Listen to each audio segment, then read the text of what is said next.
तो चलिए फ्रेंड, आज भी मैं एक बहुत यूनिक टॉपिक के साथ आया हूं जिसमें हम लोग डिस्कस करने वाले हैं natural draft calculation and height of chimney formula. यानी कि इस वीडियो में हम लोग नेचुरल ड्राफ्ट का कैलकुलेशन कैसे किया जाता है, इसका फॉर्मूला कहां से आया है, इसके बारे में डिस्कस करेंगे।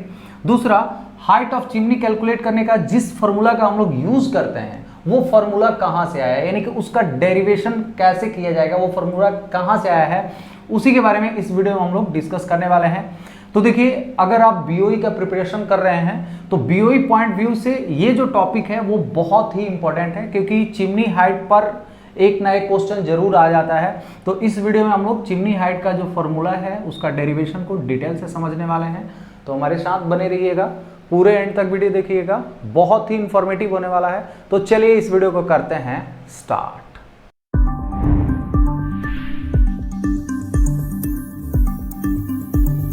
तो चलिए फ्रेंड, अभी हम लोग इस टॉपिक को डिटेल से स्टडी कर लेते हैं। तो देखिए, नेचुरल ड्राफ्ट, तो देखिए नेचुरल ड्राफ्ट के लिए हम लोग ऑलरेडी डिस्कस किए हैं कि नेचुरल ड्राफ्ट क्या होता है। जैसे कि इसके नाम से ही पता चल रहा है नेचुरल ड्राफ्ट, यानी कि इस टाइप के सिस्टम में विदाउट किसी फैन के बॉयलर में ऑटोमेटिक एयर जाता है और हमारा जो फ्लू गैस है वो चिमनी से ऑटोमेटिक निकल जाता है। उसके अंदर किसी भी डिवाइस का, किसी भी मतलब फैन वगैरह का यूज नहीं करते हैं। तो देखिए, यहाँ पे मैंने एक नेचुरल ड्राफ्ट को समझने के लिए एक सिंपल सा डायग्राम बना रखा है, जिसमें ये जो पार्ट आप देख रहे हैं ये क्या है, ये है हमारा चिमनी, और ये जो आप देख रहे हैं ये क्या है, हमारा बॉयलर है, और ये बीच में हमारा एपीएच इकोनोमाइजर वगैरह जो भी है वो है। यहाँ से हमारा ये ग्रेट है, मतलब ग्रेट का मतलब क्या होता है कि वह स्पेस जहाँ पे फ्यूल का कंबशन होता है। तो यहाँ पे हमारा फ्यूल का कंबशन होता है, और ये मैंने फ्यूल का कंबशन दिखा रखा है। तो होता क्या है कि हमारा एयर यहाँ से इन होता है और जो भी फ्लू गैस बना वो हमारा इधर से होके यहाँ से हमारा बाहर की तरफ निकल जाता है। लेकिन इसमें कोई भी आईडी वगैरह नहीं लगा है जो कि फ्लू गैस को खींच के बाहर निकाले, ठीक है। तो यहाँ पे ये जो फ्लू गैस है वो बाहर निकलता कैसे है उसको हम लोग समझते हैं। तो देखिए, ये जो हमारा ग्रेट लेवल है, इस ग्रेट लेवल पे हम लोग बात करेंगे, ये ग्रेट लेवल पे। तो देखिए, अभी क्या है, ग्रेट लेवल पे हमारा इस चिमनी बाहर साइड में क्या है, हमारा एटमॉस्फेरिक प्रेशर है। तो हमारा चिमनी के टॉप में भी क्या रहेगा, एटमॉस्फेरिक प्रेशर रहेगा। और यहां से ग्रेट लेवल से और चिमनी का जो हाइट है, ये जो हाइट है इसको हम लोग क्या बोलते हैं, हॉट गैस कॉलम। तो ये क्या हो गया, कॉलम ऑफ हॉट एयर। वहीं अगर हम लोग चिमनी की बाहर देखें तो बाहर क्या है, कोल्ड एयर है। तो चिमनी के हाइट से अगर हम लोग देखेंगे यहाँ पे ग्रेट लेवल तक हाइट लेंगे, और ये क्या है, हमारा कोल्ड एयर है। तो इसको हम लोग क्या बोलेंगे, column of cold atmospheric air, ठीक है।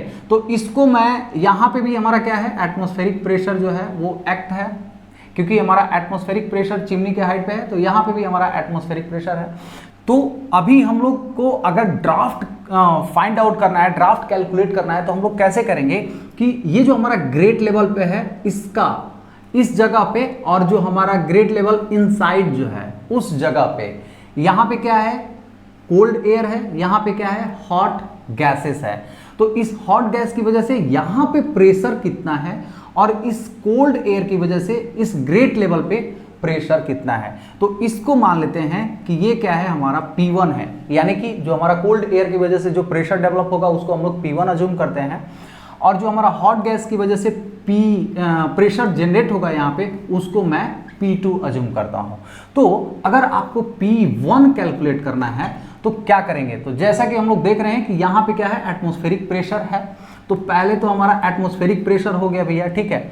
उसके बाद इसमें क्या ऐड होगा, तो इस हाइट की वजह से कोल्ड एयर कितना प्रेशर डेवलप कर रहा है, यानी कि पोटेंशियल उसके अंदर कितना है। तो हम लोग जानते हैं कि हाइट की वजह से जो प्रेशर हम लोग कैलकुलेट करते हैं वो क्या होता है, रो जी एच। तो आप सिंपली यहाँ पे क्या लिख देंगे, रो जी एच। लेकिन यहाँ पे रो किसका ले रहे हैं, तो एयर का रो ले रहे हैं, तो यहाँ पे रो ए लिख दीजिए, ठीक है। सिमिलरली अगर हम लोग P2 की बात करें, यानी कि इस पॉइंट पे हमारा ग्रेट लेवल पे जो हॉट गैस है उसकी वजह से हमारा प्रेशर कितना डेवलप हो रहा है, तो इसमें भी क्या है, हमारा ऊपर एटमॉस्फेरिक प्रेशर है, तो PA लिख दीजिए। इसके अंदर भी हमारा रो जी एच लिख दिए, रो जी एच। अब यहाँ पे रो किसका होगा, तो इसमें जो गैस है, हॉट गैस है उसका, यानी कि यहाँ पे गैस का जो डेंसिटी है into ji into H.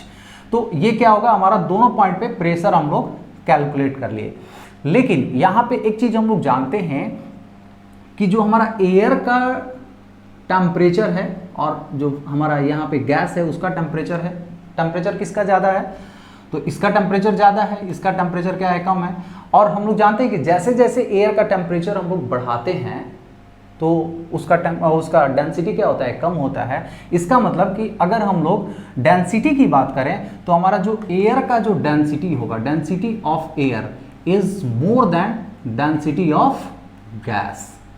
Density of gas जो है वो कभी भी क्या होगा, कम होगा, और एयर का जो डेंसिटी होगा वो ज़्यादा होगा। तो यहाँ पे प्रेशर डिफरेंस अगर आपको कैलकुलेट करना है तो इन दोनों का डिफरेंस कर दीजिए, यानी कि डेल्टा P अगर आपको निकालना है तो क्या हो जाएगा, ज़्यादा कौन है, P1 ज़्यादा है, तो P1 माइनस P2 कर देंगे तो ये क्या निकल जाएगा, डेल्टा P निकल जाएगा, यानी कि प्रेशर डिफरेंस होगा।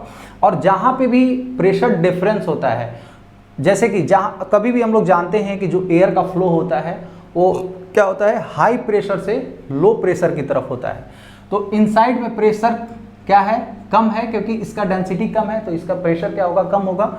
और आउटसाइड में जो हमारा एयर है उसका डेंसिटी क्या है, ज़्यादा है, एयर का डेंसिटी ज़्यादा है, फ्लू गैस के डेंसिटी से एयर का डेंसिटी ज़्यादा है, तो इसके पास प्रेशर क्या होगा, इसके पास प्रेशर ज़्यादा होगा, इसके पास प्रेशर कम होगा। तो हमारा यहाँ पे क्या हो गया, प्रेशर डिफरेंस क्रिएट होगा। यहाँ पे क्या है, हमारा डेल्टा P क्रिएट होगा, जिसकी वजह से हमारा एयर जो है इसके अंदर एंटर करता है और फाइनली हमारा निकल जाता है। यहाँ पे आउटसाइड में प्रेशर ज़्यादा रहेगा, इनसाइड में प्रेशर कम होगा, तो यहाँ से क्या होगा, हमारा ऐसे जो फ्लू गैस है वो निकल जाएगा और यहाँ से हमारा इन होगा, तो कंबशन हुआ, ऐसे करके निकल जाता है। तो इसको आप और सिंप्लीफाई कर सकते हैं, P1 के जगह पे आप ये रख दीजिए, यानी कि atmospheric pressure plus row a g H, ठीक है, और माइनस करना है तो माइनस कर दीजिए, माइनस ये वाला एटमॉस्फेरिक प्रेशर, और ये प्लस है, ये माइनस है, तो ये क्या आ जाएगा, यहाँ पे भी माइनस हो जाएगा, माइनस रो जी एच, ठीक है। तो ये P एटमॉस्फेरिक प्रेशर दोनों कैंसिल आउट हो गया, तो हमारा बचा क्या, rho a g h minus rho g h. तो यहाँ पे दोनों में जी एच कॉमन है तो जी एच आप बाहर ले लीजिए, तो ये क्या हो जाएगा, रो ए माइनस रो जी। ये किसका फॉर्मूला होगा, डेल्टा P का, और ये कोई और फॉर्मूला नहीं है, ये क्या है, हमारा नेचुरल ड्राफ्ट कैलकुलेट करने का हमारा फॉर्मूला है।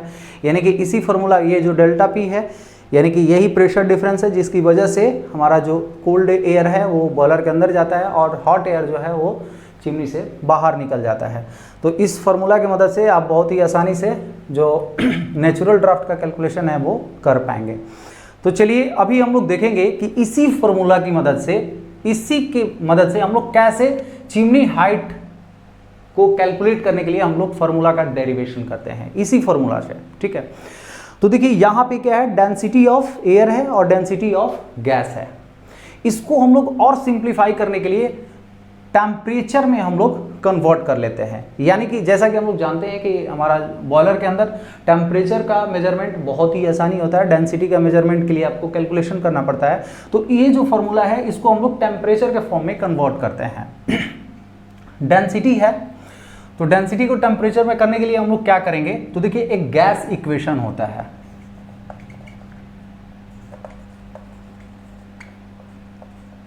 उसमें क्या है कि PV इक्वल टू RT होता है। तो पहला फॉर्मूला हम लोग गैस इक्वेशन लिख दिए और दूसरा यहाँ पे हम लोग यूज करने वाले हैं चार्ल्स लॉ। चार्ल्स लॉ के अकॉर्डिंग क्या होता है कि volume is directly proportional to temperature at constant pressure, यानी कि V/T इक्वल टू क्या होता है, कांस्टेंट होता है। ये चार्ल्स लॉ, ये दो फार्मूला की मदद से हम लोग यहाँ पे इस दो फार्मूला का हम लोग यूज करने वाले हैं। तो इसीलिए मैं दोनों फार्मूला को यहाँ पे राइट डाउन कर दिया हूँ।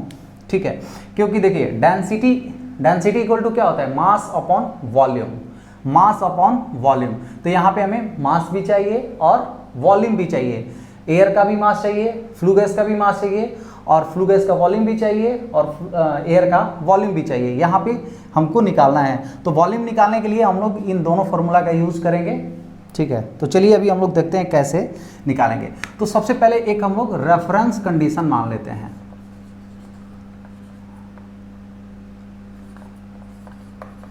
रेफरेंस कंडीशन में हमारा जो टेम्परेचर होगा 0 डिग्री सेल्सियस पे हमारा टेम्परेचर ले लेंगे। तो 0 डिग्री सेल्सियस पे हमारा टेम्परेचर कितना होता है, तो 273 केल्विन, या इसको आप 0 डिग्री सेल्सियस बोल सकते हैं। तो हमें केल्विन में लेना है, तो 273 केल्विन हो गया। और हमारा प्रेशर जो है वो कितना होता है, तो 1.01325 इंटू 10⁵, ये न्यूटन पर मीटर स्क्वायर में हो गया।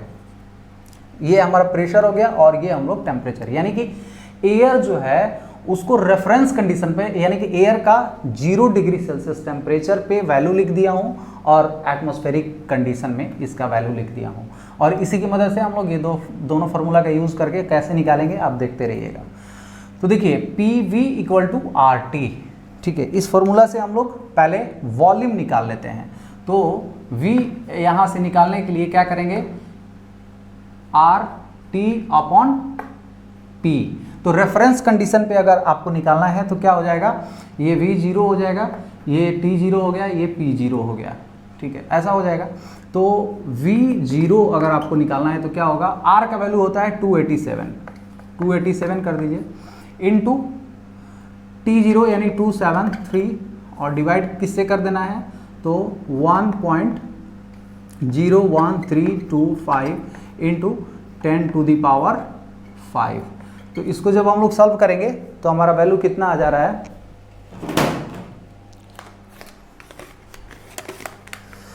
287 इंटू 273, और डिवाइड कर देना है 1.01325, और फिर डिवाइड कर दीजिए 10⁵ से। तो 0.77326 है, यानी कि मैं 3 लिख दे रहा हूँ। तो ये वैल्यू किस में आ जाएगा, MQ पर kg में आ जाएगा। तो ये जो हमारा V0 है, इस रेफरेंस कंडीशन पे स्पेसिफिक वॉल्यूम हो गया किसका, specific volume of air at reference condition. Reference condition पे हम लोग V0 कैलकुलेट कर लिए, ये 0.7733 MQ पर kg है। तो हमें ये तो स्पेसिफिक वॉल्यूम हो गया। अगर हमें टोटल वॉल्यूम निकालना है एयर का, टोटल वॉल्यूम ऑफ एयर अगर निकालना है तो हम लोग कैसे करेंगे, तो ये तो हमारा 1 kg एयर का वॉल्यूम हो गया, तो आपका जितना एयर होगा उससे मल्टीप्लाई कर देंगे तो टोटल वॉल्यूम निकल जाएगा। तो मान लीजिए कि हमारा जो एयर का वॉल्यूम है, अज्यूम कर लीजिए कि एयर का जो क्वांटिटी है वो MA है। MA जो है वो मास ऑफ एयर सप्लाइड है, बॉयलर के अंदर जो एयर सप्लाई कर रहे हैं वो क्या है, MA है। तो टोटल वॉल्यूम ऑफ एयर कितना हो जाएगा, 0.7733 इंटू MA। अब ये क्या हो जाएगा, MQ kg ऑफ पर kg ऑफ फ्यूल, यानी कि जितना हम लोग फ्यूल दे रहे हैं उसके हिसाब से हम लोग टोटल जो है वो एयर का क्वांटिटी निकाल लिए। तो यहाँ पे हम लोग निकाल लिए टोटल वॉल्यूम ऑफ एयर, ठीक है। अब हम लोग को ये जो डेंसिटी है इसको टेम्परेचर में कन्वर्ट करने के लिए ये जो हमारा चार्ल्स लॉ वाला जो फॉर्मूला है इसकी मदद से हम लोग निकालेंगे। तो देखिए हमारा ये जो चिमनी है इसके आउटसाइड में जो भी एयर है जो कि बॉयलर में जा रहा है, कोल्ड एयर है, उसका वॉल्यूम कैसे निकालेंगे। तो इससे आप सिंपली क्या करेंगे, कंपेयर कर देंगे कि हमारा रेफरेंस कंडीशन पे एयर का कंडीशन क्या है और हमारा जो अभी एयर जिस टेम्परेचर पे है उसका कंडीशन क्या है। तो आप उसके लिए जो हमारा वॉल्यूम ऑफ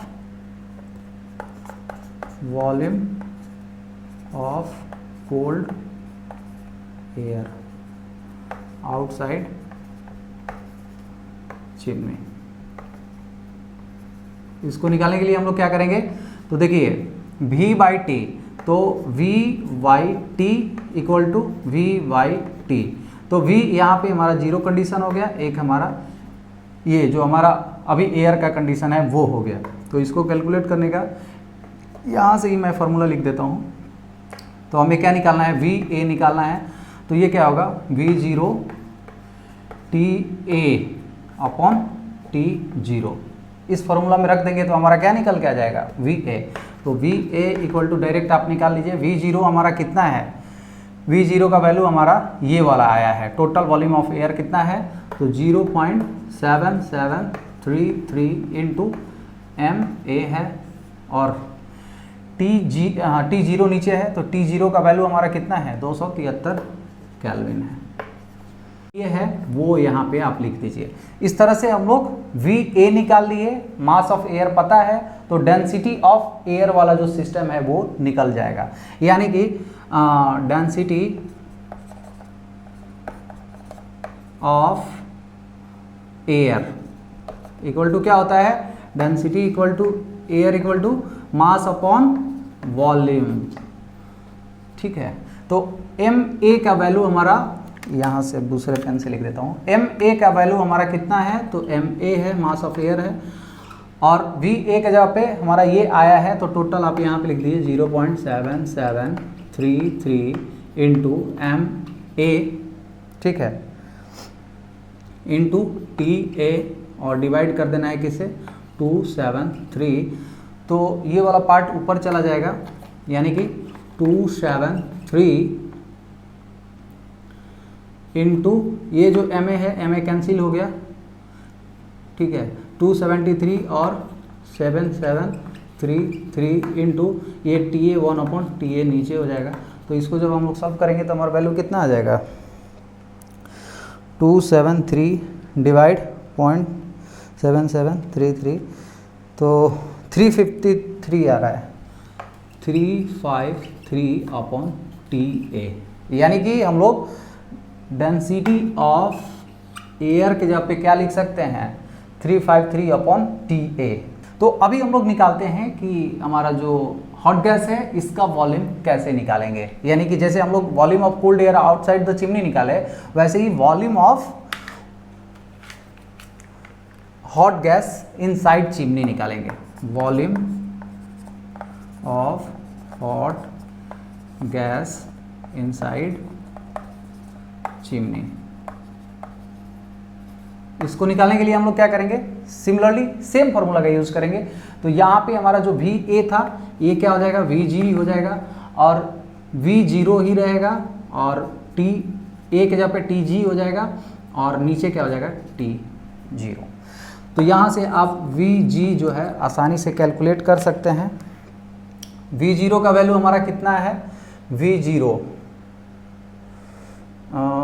का वैल्यू हमारा, हाँ ये वाला, तो 0.7733 इंटू एम ए, ठीक है, ये वी जीरो हो गया, और इंटू टी जी यहीं पे लिख देता हूँ टी जी, और डिवाइड क्या लिखना है, टी जीरो 273, ठीक है, ये आ गया।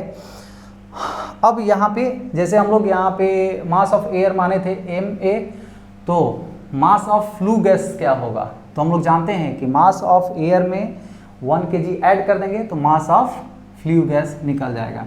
तो यहाँ पे मैं लिख देता हूँ मास ऑफ हॉट गैस क्या हो जाएगा, एम ए प्लस 1, ठीक है। तो डेंसिटी इक्वल टू डायरेक्ट यहाँ पे लिख दीजिए कि density of gas equal to क्या होता है, मास अपॉन वॉल्यूम।